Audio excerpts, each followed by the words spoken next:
আসসালামু আলাইকুম। ভালো আছেন সবাই? আল্লাহর রহমতে সবাই ভালো আছেন। যারা আমার ভিডিও দেখেন আপনারা জানেন যে আমি একজন খামারি বা আমি বিভিন্ন ধরনের পোষা প্রাণী নিয়ে কাজ করে যাচ্ছি। যারা আমার মতো খামারি আছেন আমি আপনাদেরকে একটা কথা বলি। আপনি কষ্ট করতে হবে, পরিশ্রম করতে হবে। অর্থাৎ সফলতার রাস্তা আপনি খুঁজে বাইর করতে হবে। গতকালকে জুমার নামাজ পড়ানোর পরে গেছিলাম বাজারে। যাওয়ার পরে দেখলাম অনেক সুন্দর একটা খাঁচা উঠছে। আর এই খাঁচাটা মূলত আমার কাছে খুবই একটা ভালো লাগছে। খাঁচাটা আমার চোখের মধ্যে খুবই একটা পছন্দ হয়েছে। এইজন্য আমি নিয়ে আসছি। বাট আপনাদের কাছে কেমন লাগছে আমাদেরকে আপনারা কমেন্ট বক্সে জানাইতে পারেন ইনশাআল্লাহ। এই কাঁচাটাকে আরো সুন্দর করার জন্য দেখেন লাল কালার করতেছি। আর লাল কালার করার পরে যখন সময় রোদ দিয়ে আমি এই রংটারে শুকাইবো তখন সময় মূলত এই কাঁচাটা আমার কাছে খুব একটা ভালো লাগছে। যখন সময় খামারের মধ্যে কাজ করতেছিলাম দেখেন আমার ফাউমি মুরগির বাচ্চা বা সিনাস গুলা মূলত ওরা আমার চতুর্দিকে দেখতে খুব একটা ভালো লাগে, তাই না? মধ্যখানে আমি আপনাদেরকে আরেকটা কথা বলে দিই, চাইলে আমাদের ইউটিউব চ্যানেল আপনি সাবস্ক্রাইব করে রাখতে পারেন। ইউটিউবে কিন্তু আমরা পোষা প্রাণীর ক্ষেত্রে অনেক ভিডিও আপলোড করে থাকি ইনশাআল্লাহ। সেটা আমরা কেন বাজার থেকে সংগ্রহ করে আনছি আপনাদেরকে বলি। যেহেতু আমি হাঁস মুরগি পালি, অনেক সময় হাঁসের বাচ্চা বা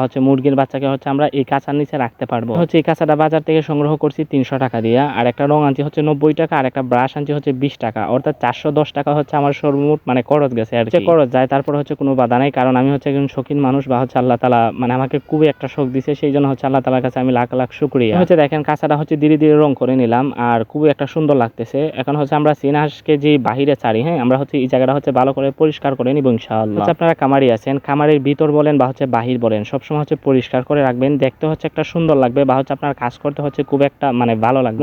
যদি আপনার খামার সবসময় ভালো করে পরিষ্কার রাখেন, বিভিন্ন ভাইরাস বা বিভিন্ন রোগ থেকে আপনার খামারের পোষা প্রাণীগুলো ইনশাআল্লাহ সবল সুস্থ থাকবে। অনেকেই জানেন যে আমাদের খামার থেকে কিন্তু ফাউমি মুরগি বাচ্চা ডেলিভারি করা হয়। অনেকেই আসে বাচ্চা নেওয়ার জন্য বা পরামর্শ নেওয়ার জন্য। তো যারা আসে ওনাদেরকে মূলত আমাদের খামার থেকে সময় দেওয়া হয়। যাদের ডিমের রাজা ফাউমি মুরগির বাচ্চা প্রয়োজন হবে ইনশাআল্লাহ আমাদের সাথে যোগাযোগ করতে পারেন। একদম অরিজিনাল ফাউমি মুরগির বাচ্চা আপনাদেরকে দেওয়ার ট্রাই করবো ইনশাআল্লাহ। ভিডিওর মধ্যে আপনাদের সাথে গল্প করতে করতে আমাদের কাজ মোটামুটি প্রায় শেষের দিকে। আমাদের জন্য আপনারা দোয়া করবেন যেন আল্লাহ তাআলা আমাদের ব্যবসার মধ্যে বারাকা দান করেন। সবাই ভালো থাকবেন। আসসালামু আলাইকুম।